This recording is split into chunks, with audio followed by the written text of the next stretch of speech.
AR audio novels YouTube சேனலுக்கு உங்களை அன்புடன் வரவேற்கும் நான் உங்கள் ஆர்ஜே பவித்ரா. அத்தியாயம் 55. தீனா குரலை கேட்கவும் பயத்தில் சரண்யாவுக்கு பேச்சு வரவே இல்லை.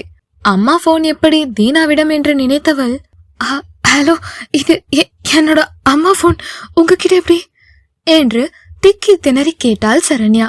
அதெல்லாம் உனக்கு எதுக்கு? நான் உன்கிட்ட ஒரு முக்கியமான விஷயம் பேசத்தான் போன் பண்ணினேன். நாளைக்கு காலையில நாம இன்னைக்கு மீட் பண்ணின இடத்துக்கு நீ வர்ற என்றான் தீனா. தன் அம்மா போன் அவனிடம் இருப்பதால் எதிர்த்து எதுவும் பேசாமல் அவன் சொல்வதை அமைதியாக கேட்டுக்கொண்டிருந்தாள் சரண்யா. அவளிடம் இருந்து பதில் ஏதும் வராததால், நான் உன்கிட்ட தான் சொல்றேன், கேக்குதா இல்லையா என்று அழுத்தமாகவும் சத்தமாகவும் கேட்டான் தீனா. அதில் சுயநினைவு வந்த சரண்யா, கேக்குது கேக்குது என்று மட்டும் கூறவும், சரி, அப்போ நம்ம நாளைக்கு மீட் பண்ணி எல்லாத்தையும் பேசிக்கிருவோம் என்று கூறிவிட்டு போனை கட் பண்ணினான் தீனா. தன் வேலைகளை விட்டுவிட்டு தன் அம்மா வேலை பார்க்கும் ஆபீஸுக்கு அவசரமாக கிளம்பி சென்றாள் சரண்யா. அங்கு அவள் சென்றபோது காஞ்சனா ஆபீஸில் இல்லை. சரண்யாவிற்கு பயம் அதிகமானது. கடவுளே, இப்ப அம்மாவை நான் எங்க போய் தேடுவேன், யார்கிட்ட உதவி கேட்பேன் என்று தனக்கு தானே புலம்பிக் கொண்டு இருந்தவள் தன் போனை எடுத்து தன் தாய்க்கு போன் பண்ணுவோம், அந்த தீனா போனை எடுத்தால் அம்மாவை எங்க வச்சிருக்க என்று கேட்போம் என்று நினைத்து தன் போனில் இருந்து காஞ்சனாவிற்கு போன் செய்தாள். காஞ்சனா போன் பின்புறம் ஒலிக்கும் சத்தம் கேட்டு காதில் மொபைலை வைத்துக்கொண்டே திரும்பி பார்த்தாள் சரண்யா. தன் ஆபீஸை நோக்கி வந்து கொண்டிருந்த காஞ்சனாவை பார்க்கவும் கண்களில் கண்ணீரும் உதட்டில் சிரிப்புடன் அம்மா என்று ஓடி சென்று காஞ்சனாவை அணைத்து கொண்டாள் சரண்யா. என்ன சரண்யா, இங்க என்ன பண்ற? அதுவும் இல்லாம ஏன் இப்படி முகமெல்லாம் வேத்திருக்கு? ஏன் இவ்ளோ பதட்டமா இருக்க என்று காஞ்சனா கேள்வியை அடுக்கிக் கொண்டே போக, அம்மா அம்மா ஒரு நிமிஷம், உங்க கேள்விக்கெல்லாம் நான் அப்புறமா பதில் சொல்றேன். முதல்ல உங்க போனை யார்கிட்டயும் கொடுத்தீங்களா, அத சொல்லுங்க என்று கேட்டாள் சரண்யா. இல்லையே சரண்யா, நான் யார்கிட்டயும் போனை கொடுக்கல. என்னுடைய போன் ஹேங் ஆகி இருந்துச்சுன்னு சொல்லி பக்கத்துல இருந்த மொபைல் சர்வீஸ்க்கு போய் போனை கொடுத்திருந்தேன். அவங்க 1 மணி நேரம் கழிச்சு வந்து வாங்கிக்க சொன்னாங்க. அதனால 1 மணி நேரம் கழிச்சு போய் போனை வாங்கிட்டு வரேன். ஏன், என்னாச்சு சரண்யா என்று கேட்டார் காஞ்சனா. இல்லம்மா, ஒன்னும் இல்ல, நீங்க பத்திரமா இருங்க, எனக்கு பொட்டிக்ல கொஞ்சம் வேலை இருக்கு என்று கூறிவிட்டு பொட்டிக்கிற்கு சென்றாள் சரண்யா. இரவு நேரத்தில் கார்த்திக் கெஸ்ட் ஹவுஸ் வந்தான். சோகமாக வந்து அமரும் கார்த்திக்கிடம், டே என்னடா கார்த்திக், போன உடனே வந்துடுறேன்னு சொல்லிட்டு போன, ஆனா இப்போ 2 நாள் இருந்துட்டு வந்திருக்க, என்னாச்சு என்று கேட்டான் ஆனந்த். பதில் ஏதும் சொல்லாமல் கட்டிலில் சென்று படுத்தான் கார்த்திக். டே என்னடா என்ற ஆனந்த் படுத்திருந்த கார்த்திக் கையை பிடித்து இழுத்து அமர செய்து அவன் பக்கத்தில் அமர்ந்தவன் அப்போதுதான் கார்த்திக் முகத்தை பார்த்தான். முகம் லேசாக வீங்கி இருந்தது. கார்த்திக் முகத்தை தன் பக்கம் திருப்பிய ஆனந்த், டே என்னடா முகம் இப்படி வீங்கி இருக்கு என்றதும் அதை கேட்ட கிஷோர் வந்து கார்த்திக் அருகில் அமர்ந்து அவன் முகத்தை பார்த்தவன், ஆமா, ஏன், என்ன பிரச்சனை, எதனால கார்த்திக் இப்படி முகம் வீங்கிருக்கு என்று தீவிரமான குரலில் கேட்டான் கிஷோர். டே ஒன்னும் இல்லடா என்றான் கார்த்திக் சிடுசிடுப்பாக. டேய், ஒன்னும் இல்லாமல இப்படி முகம் வீங்கி கிடக்கு, உண்மையா சொல்டா கார்த்திக் என்று கேட்டான் ஆனந்த். சக்தி தவறாக புரிந்து கொண்டு அவனை அடித்ததை கூறினான் கார்த்திக். உன் ஆளோட அக்காவை ஒருத்தன் விரும்புறானா? டே கார்த்திக், அதுவும் ரொம்ப நல்ல விஷயம் தான்டா, உனக்கு ரூட் கிளியர் என்றான் ஆனந்த் சிரித்து கொண்டே. என்னடா சொல்ற என்று கேட்டான் கார்த்திக். ஆமாண்டா, அந்த சரண்யாவை சக்தி கல்யாணம் பண்ணிக்கிட்டா நீ சீக்கிரமா காவியாவை கல்யாணம் பண்ணிக்கலாம் என்றான் ஆனந்த். அதான் எனக்கும் காவியாக்கும் இடையில சண்டை வந்துருச்சு, அப்புறம் சீக்கிர கல்யாணம்லாம் கனவுலதான் நடக்கும் என்றான் கார்த்திக். டே என்னடா இந்த சின்ன சண்டைக்கு போய் இப்படி அழுத்துக்கிற என்றான் கிஷோர். டேய், காவியா என்கிட்ட கோவிச்சுக்கிட்டு போனது எப்படி இருக்குன்னு எனக்கு மட்டும்தான் தெரியும் என்று சொல்லிவிட்டு கட்டிலில் படுத்து கொண்டான் கார்த்திக். சிறிது நேரம் கழித்து ஏதோ வேலையாக மகேந்திரனை பார்க்க வந்த தர்மதுரை கெஸ்ட் ஹவுஸ் வந்து கார்த்திகை பார்த்து பேசிவிட்டு சென்றார். இரவு நேரத்தில் கீர்த்தனா வீட்டில் சாப்பிடும் நேரத்தில் நுழைந்த தர்மதுரையிடம், சீக்கிரம் வந்துடுறேன்னு சொல்லிட்டு போனீங்க என்று கேட்டார் பார்வதி. நான் மாப்பிள்ளையோட தம்பிய பார்த்து பேசிட்டு வரேன், அதான் கொஞ்சம் லேட் ஆகிடுச்சு என்றார் தர்மதுரை. ஆர்வமாக சாப்பிட்டு கொண்டிருந்த கீர்த்தனா சாப்பிடுவதை நிறுத்திவிட்டு அவர்கள் பேசுவதை கவனித்தாள். பையன்கிட்ட பேசினதுல பையன் நல்ல பையனாதான் தெரியறான், என்ன குடும்பத்தோட கொஞ்சம் ஒட்டாம இருக்கான், அதான் என்று பேச்சை இழுத்தார் தர்மதுரை. ஏங்க, சின்ன சின்ன சண்டை குடும்பத்துல வரதெல்லாம் சகஜம்தான். பையன் நல்ல பையனா நம்ம அர்ச்சனா கல்யாணத்துக்கு அப்புறம் கீர்த்தனாவுக்கும் நிச்சயம் பண்ணிரலாம் என்றார் பார்வதி ஆர்வமாக. சரி, கல்யாணம் முடியவும் அத பத்தி யோசிப்போம் என்று தர்மதுரை கூறவும் சாப்பிடாமல் கீர்த்தனா எழுந்து தன் அறைக்குள் சென்றாள். கீர்த்தனாவை பார்த்த தர்மதுரை, நாம சம்மதிக்கிறது இருக்கட்டும், கீர்த்தனா சம்மதிக்கணும்ல என்று பார்வதியிடம் கேட்டார். நான் பாத்துக்கிறேன் என்று கூறிவிட்டு கீர்த்தனா அறைக்குள் சென்றார் பார்வதி. கீர்த்தனா தன் மொபைலில் ஏதோ பார்த்து கொண்டிருந்தாள். கீர்த்தனா அருகில் அமர்ந்த பார்வதி, உன்னோட படிப்பு இந்த வருஷத்தோட முடியுது. இந்த பையன் இல்லனா வேற ஏதாவது ஒரு நல்ல பையனுக்கு உன்னை கல்யாணம் பண்ணி கொடுக்கதான் செய்வோம். எனக்கு உன்னை இங்க கல்யாணம் பண்ணி கொடுக்க விருப்பமா இருக்கு.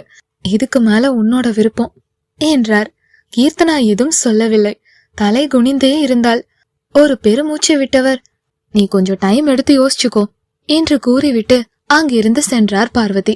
தலையை குனிந்திருந்த கீர்த்தனா லேசாக புன்னகைத்து கொண்டே, போன் நம்பர் கேட்டதுக்கு கொடுக்கல, இப்ப என்கிட்ட லைஃப் லாங் மாட்டிக்கிட்டியா என்று கிஷோரை நினைத்து சொல்லிவிட்டு கட்டிலில் படுத்து தூங்கினாள். காலை விடிந்ததும் கிஷோரை பார்க்க கார்த்திக் வீட்டிற்கு சென்றாள் கீர்த்தனா. மகேஸ்வரி சரியாக அப்போதுதான் கெஸ்ட் ஹவுஸுக்கு சாப்பாடு எடுத்துக்கொண்டு வீட்டிலிருந்து வெளியே வந்தார். அவரை பார்க்கவும், நல்லா இருக்கீங்களா ஆண்டி என்று கேட்டாள் கீர்த்தனா. வாமா, என்ன இந்த பக்கம், அப்பா ஏதாவது சொல்லிவிட்டாரா என்று மகேஸ்வரி கீர்த்தனாவிடம் கேட்டார். இல்ல ஆண்டி, சும்மாதான் வந்தேன். நீங்க எங்கேயும் வெளியே போறீங்களா ஆண்டி என்று கேட்டாள் கீர்த்தனா. அது என்னோட பையன் ஃப்ரெண்ட்ஸ்களோட கெஸ்ட் ஹவுஸ்ல தங்கியிருக்கான், அதான் சாப்பாடு கொண்டு போறேன். நீ வீட்டுக்குள்ள போய் உக்காருமா, நான் இதோ இப்ப வந்துடுறேன் என்று கூறிவிட்டு கிளம்பிய மகேஸ்வரியிடம், ஆண்டி ஒரு நிமிஷம், நான் போய் இந்த சாப்பாடை கொடுத்துட்டு வரவா என்று கேட்டாள் கீர்த்தனா. மகேஸ்வரி சிரித்து விட்டு, சரி நீயே போய் கொடுத்துட்டு வா என்று கூறி சாப்பாட்டு கேரியரை நீட்டினார். அவர் கையில் இருந்த சாப்பாட்டை வாங்கி கொண்டு பக்கத்தில் இருக்கும் கெஸ்ட் ஹவுஸை நோக்கி சென்றாள் கீர்த்தனா. கெஸ்ட் ஹவுஸ் கதவை தட்ட போனாள். ஆனால் கதவு திறந்துதான் இருந்தது. ஆனந்தும் கார்த்திக்கும் அப்போதுதான் வெளியே சென்றிருந்ததால் கதவு திறந்திருந்தது. மெதுவாக கெஸ்ட் ஹவுஸில் நுழைந்தாள் கீர்த்தனா. அப்போது கிஷோர் வெறும் ஃபேண்டும் கையில்லா பனியனும் போட்டுக்கொண்டு லேப்டாப்பில் ஏதோ பார்த்து கொண்டிருந்தான். கிஷோரை பார்த்த கீர்த்தனா புன்னகை முகமாக குட் மார்னிங் என்று கூறிக்கொண்டே உள்ளே நுழையவும் சட்டென்று லேப்டாப்பை எடுத்து கீழே வைத்துவிட்டு கெஸ்ட் ஹவுஸில் இருக்கும் ஜன்னல் திரையை இழுத்து தன் மேல் வைத்துக்கொண்டு திரைக்கு பின்னால் நின்று கொண்டு கீர்த்தனாவிடம், ஏங்க கதவை தட்டிட்டு உள்ள வர மாட்டீங்களா என்று படபடத்தான் கிஷோர். சிரித்து கொண்டே, நீங்க மட்டும்தான் இருக்கீங்களா என்று கேட்டுக்கொண்டே அங்கிருந்த டேபிளில் சாப்பாட்டை வைத்துவிட்டு, வாங்க வந்து சாப்பிடுங்க என்று கூறினாள். கலவர முகபாவனையில், இல்ல நான் அப்புறம் ஃப்ரெண்ட்ஸ்களோட சாப்பிட்டுக்கிறேன், நீங்க கிளம்புங்க என்றான் கிஷோர். அவன் முகபாவனையை பார்த்து உதட்டை மடக்கி சிரிப்பை அடக்கியவள், என்னங்க இப்படி வீட்டுக்கு வந்தவங்கள துரத்துறீங்களே, இதெல்லாம் நியாயமா என்று கேட்டாள் கீர்த்தனா. நீங்க கதவை தட்டாம வந்தது நியாயம்னா நான் வீட்டுக்கு வந்தவங்கள துரத்தி விடுறதும் நியாயம்தான் என்றான் கிஷோர். அதெல்லாம் முடியாது, நான் உங்களுக்கு சாப்பாடு பரிமாறிட்டு தான் போவேன் என்றாள் கீர்த்தனா. ஏங்க நேத்து கொடுத்த ஜூஸ் மாதிரி இன்னைக்கு ஏதாவது சாப்பாட்டுல ஏடா கூடமா செஞ்சு வச்சிருக்கீங்களா என்று கேட்டான் கிஷோர். கிஷோரை முறைத்து கொண்டே, என்னப்பா அது, நான் நேத்து அது வேற யாருக்கும்னு நினைச்சு செஞ்சேன், உங்களுக்குன்னா அப்படியா செய்வேனா என்று கேட்டாள் கீர்த்தனா. ஓ, அப்போ அதை விட பெருசா செஞ்சிருப்பீங்களா என்று கேட்டான் கிஷோர். இரண்டு கையையும் தன் இடுப்பில் வைத்துக்கொண்டு வராத கோபத்தை காட்டி முறைத்தாள் கீர்த்தனா. அப்போது சரியாக கார்த்திக்கும் ஆனந்தும் கெஸ்ட் ஹவுஸ் வந்தனர். உள்ளே கீர்த்தனா இருப்பதையும் கிஷோர் ஒரு திரைக்கு பின்னால் நிற்பதையும் பார்த்து ஆனந்த், ஏய் விஜயசாந்தி என்று கீர்த்தனாவை கூப்பிட்டான்.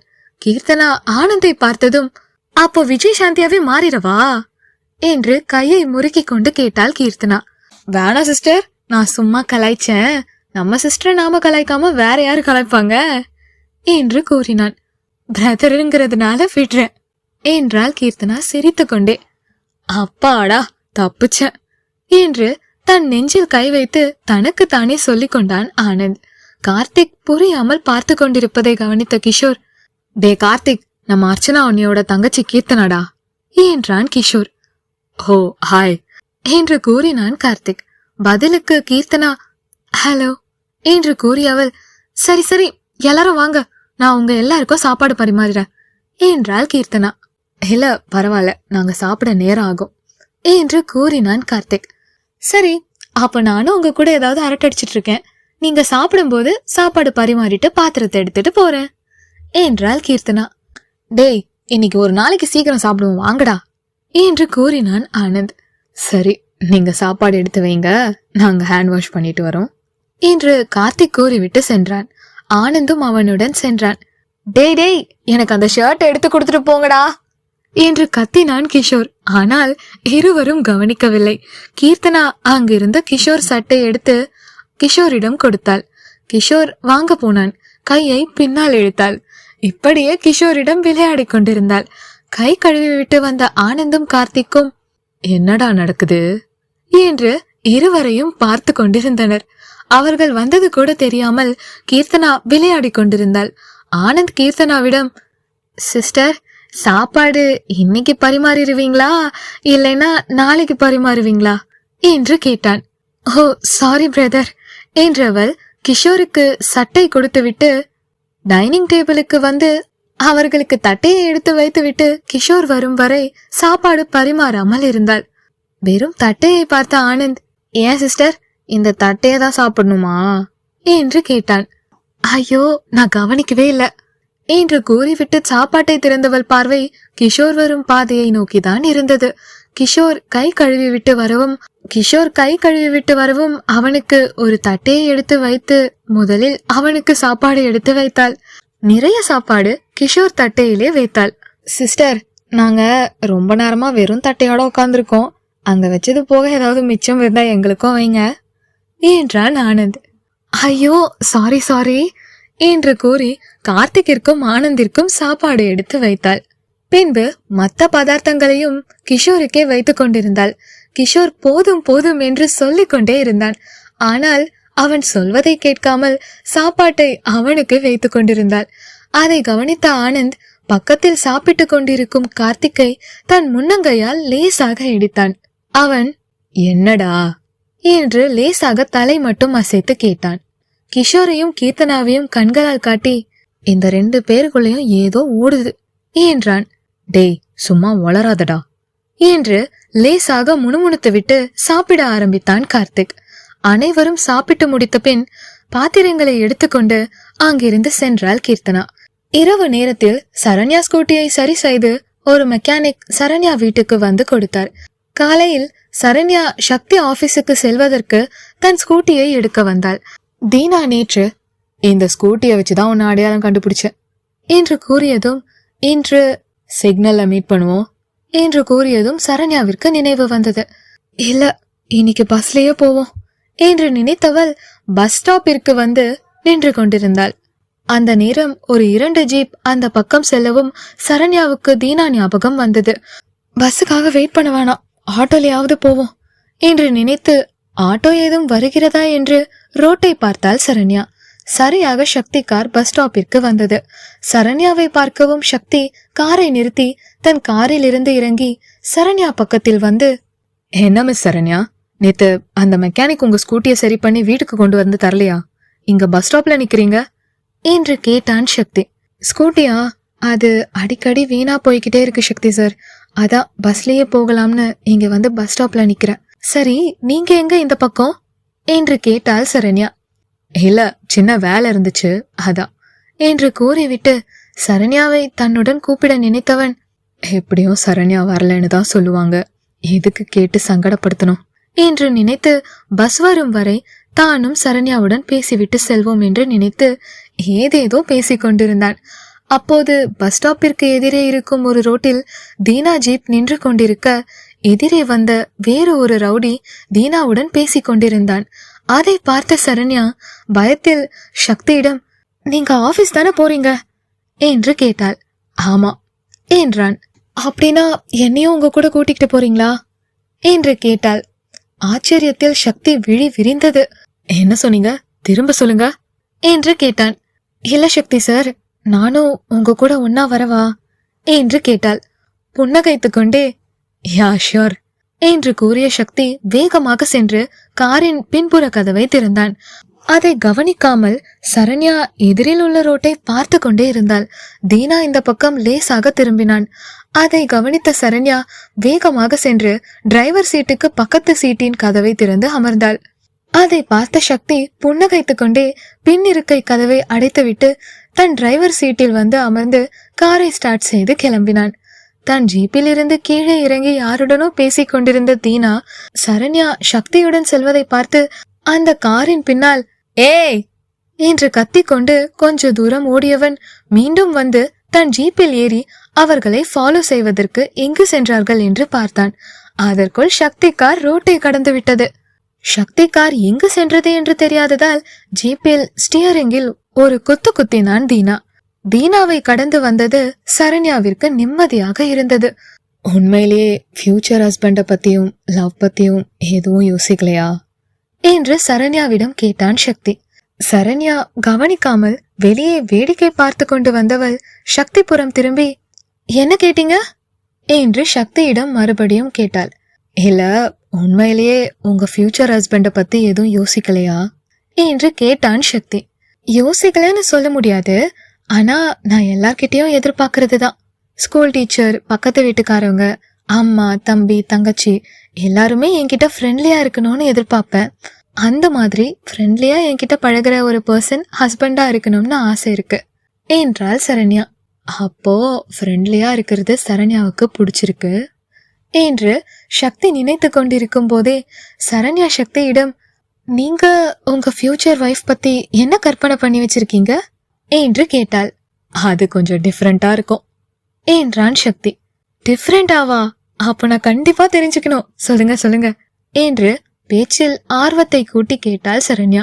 சரண்யா முகபாவனையில் முகம் மலர்ந்த சக்தி லேசாக முன்னகைத்து கொண்டே எந்த ஒரு விஷயத்தையும் ஒளிவு மறைவு இல்லாம பேசுற பொண்ணு. இன்ஃபேக்ட் திட்டணும்னு தோணுச்சுன்னா மனசுல உள்ளதை எல்லாம் வார்த்தையா மாத்தி திட்டிடணும். மனசுக்குள்ள போட்டு குழப்பிக்கிட்டு இருந்துட்டு அப்புறம் ஒரு நாள் நீ இப்படியெல்லாம் பண்ணுனேன்னு சொல்லி காட்டக்கூடாது. சண்டை போடணும்னு தோணுச்சுன்னா என்கிட்ட சண்டை போட்டுட்டு அப்பவே அதை மறந்துடணும். நான் ஒரு விஷயம் தப்பா செய்யறேன்னா அந்த விஷயம் நான் செய்யக்கூடாதுன்னு என்னை எதிர்த்து சொல்லணும். கொஞ்சம் இல்ல ரொம்ப போல்டான கேரக்டரா இருக்கணும் என்றான் சக்தி. அப்போ என்னைய மாதிரி கேரக்டர் உள்ள பொண்ணுன்னு சொல்லுங்க என்றாள் சரண்யா. நான் சொன்னதே உங்களைத்தான் என்று நினைத்தவன் பதில் ஏதும் சொல்லாமல் புன்னகைத்து கொண்டே காரில் பாடலை ஒலிக்க விட்டான். சுடிதார் அணிந்து வந்த சொர்க்கமே, என் மீது காதல் வந்தது எப்போது என்று கொஞ்சம் நீ சொல்வாயா, நீ சொல்வாயா, நீ சொல்வாயா. விழிகள் பார்த்து கொஞ்சம் வந்தது, விரல் சேர்த்து கொஞ்சம் வந்தது, முழு காதல் என்று வந்தது தெரியாதே, அது தெரியாதே, அது தெரியாதே. பல கோடி பெண்களிலே இதற்கென்னை தேடினாய், நான் தேடும் பெண்ணாக நீதானே தோன்றினாய். அந்த பாடல் வரியுடன் சேர்ந்து விசில் அடித்தான் சக்தி. லேசாக திரும்பி சக்தியை பார்த்த சரண்யா புன்னகைத்து விட்டு திரும்பிக் கொண்டாள். இந்த அத்தியாயம் உங்களுக்கு பிடிச்சிருந்தா லைக் பண்ணுங்க, கமெண்ட் பண்ணுங்க, அப்படியே ER ஆடியோ நாவல்ஸ் யூடியூப் சேனலை சப்ஸ்கிரைப் பண்ணுங்க. நன்றி.